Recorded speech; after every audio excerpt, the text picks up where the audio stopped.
Le soleil était au rendez-vous sur les pistes d'Isola 2000 pour ces 2 jours de compétition aux couleurs de la Principauté. 2 courses toujours très attendues par les coureurs de la région.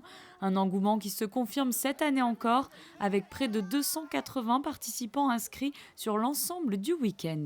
Il vient faire une vingtaine d'années qu'on organise à Isola le Grand Prix du Prince Albert et chaque année c'est le rendez-vous majeur pour les skieurs de la région parce qu'ils savent qu'il y a beaucoup de monde, que c'est bien doté, ils sont bien reçus et la piste est généralement très bien préparée. On prépare ça d'abord longtemps à l'avance avec l'appui des services de la station, de l'école de ski, du club des sports, puisque évidemment ça se passe à Isola 2000, ça ne se passe pas à Monaco. Et on fait ça, je dirais, de manière très amicale.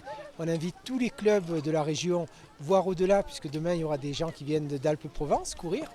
Et c'est une confrontation alors qui est le samedi plutôt pour les plus jeunes, U12, U14, et le dimanche pour les plus grands. Samedi, les U12 et U14 se sont retrouvés dès 10h pour un premier départ dans de parfaites conditions pour ce slalom géant. Le Grand Prix de Monaco compte depuis quelques années comme coupe d'argent. Au départ, il n'est pas question de prendre cette course à la légère. On vient, on décale pour pouvoir reprendre le plus sur les dernières portes. Et c'est fini que quand on est arrêté. Donc pas de déconcentration jusqu'au bout, pas de déconcentration. On a envie d'aller vite, on pense à tirer les mains devant, on regarde loin, on crée de la vitesse. Allez, plus tu vas être tôt, plus tu vas avoir le temps de mettre les skis à plat et d'avoir de la vitesse. Allez, bouge maintenant.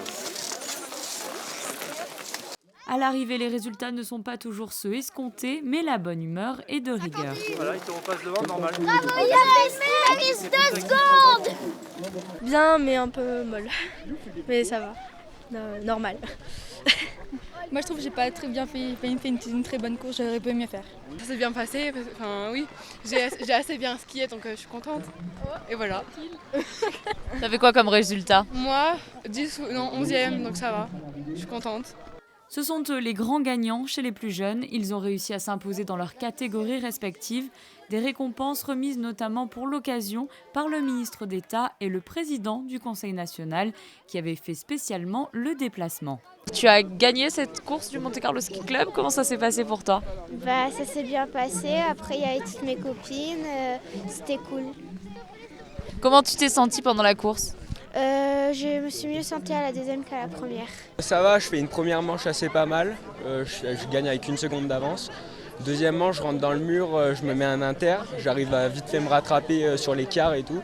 J'arrive en bas, je fais le deuxième temps de la manche et je gagne au total avec 7 ou 6 dixièmes d'avance, je crois.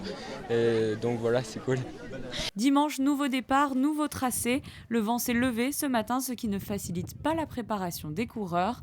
Au programme, 2 manches de slalom pour les catégories U16 jusqu'à Master, comprenez de 15 à 55 ans. Au départ, les rituels sont les mêmes. On s'échauffe, se concentre avant de franchir le portillon.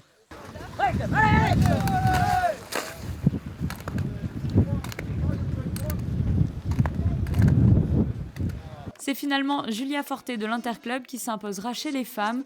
Du côté des hommes, c'est l'Isolien Romain Marie qui remportera ce Grand Prix à domicile. Une victoire particulière pour lui, car son grand-père courait en son temps sous les couleurs monégasques. Il était coureur donc, au club de Monaco quand il était plus jeune et puis du coup il courait pour la Principauté à l'époque. Voilà. Donc elle a une saveur encore plus particulière. Ouais, c'est super sympa. C'est la deuxième fois que je le gagne en plus. Et c'est toujours cool de gagner à domicile. Et en plus il faisait super beau, un petit peu froid aujourd'hui. Tu t'es senti comment sur cette course? Pas mal. J'ai fait une première manche où c'était quand même un petit peu difficile. On était très serrés. On était 4 en 1 seule seconde. Et une deuxième manche où j'ai vraiment bien envoyé, fait une bonne deuxième manche et où j'ai fait l'écart avec les autres. Un week-end qui aura donc remporté un franc succès et qui a vu cette année agrandir sa renommée. Pourquoi cette date?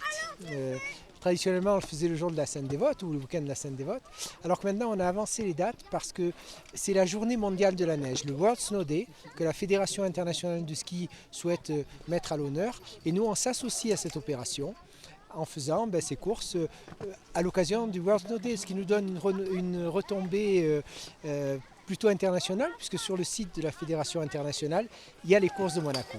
Prochain rendez-vous pour les coureurs de la région à la Colmiane le week-end prochain.